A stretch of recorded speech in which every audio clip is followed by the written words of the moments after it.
कारण पत्रकारांना नेहमी जनतेच्या बाजूने असो, जास्तीत जास्त जनतेच्या पदरात कसं पाडता येईल या भूमिकेतून काम करत होतो।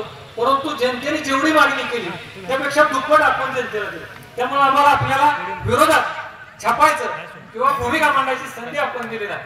म्हटलं पुढच्या 5 वर्षांमध्ये आम्ही ती संधी शोधू आणि आपल्याला मतदान करण्याची संधी 12 मार्चला जसं अनेक जण बोलले होते द्यावी, त्यापैकी मी एक जण आहे। मी या ठिकाणी ठामपणे सांगतो, परंतु ही संधी संस्कृती वहिनींच्या माध्यमातून आपण आम्हाला द्यावी एवढीच विनंती या ठिकाणी करतो आणि थांबतो। जय हिंद, जय जिजाऊ, जय शिवराय। धन्यवाद। माळशिरस पंचायत समितीचे सदस्य माऊली पाटील साहेब।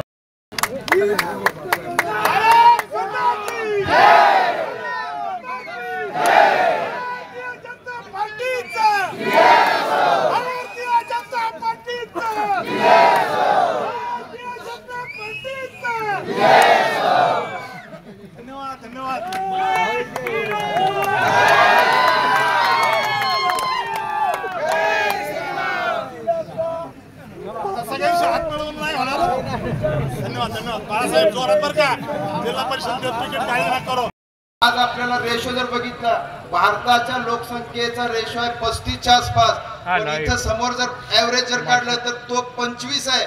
म्हणजे तरुण वर्ग संपूर्णतः निसंकोचपणे उत्स्फूर्तपणे आपल्या पाठीशी आहे। सगळ्या माळशिरस मतदारसंघामधून जो उत्स्फूर्तपणा दाखवला तुमच्या सर्वांचं मी आभार मानतो आणि संयोजकांनी मला 2 शब्द बोलण्याची संधी दिली त्याबद्दल मी संयोजकांना पण आभार मानतो। जय हिंद, जय महाराष्ट्र। धन्यवाद। गोरेवाडीचे ग्रामपंचायत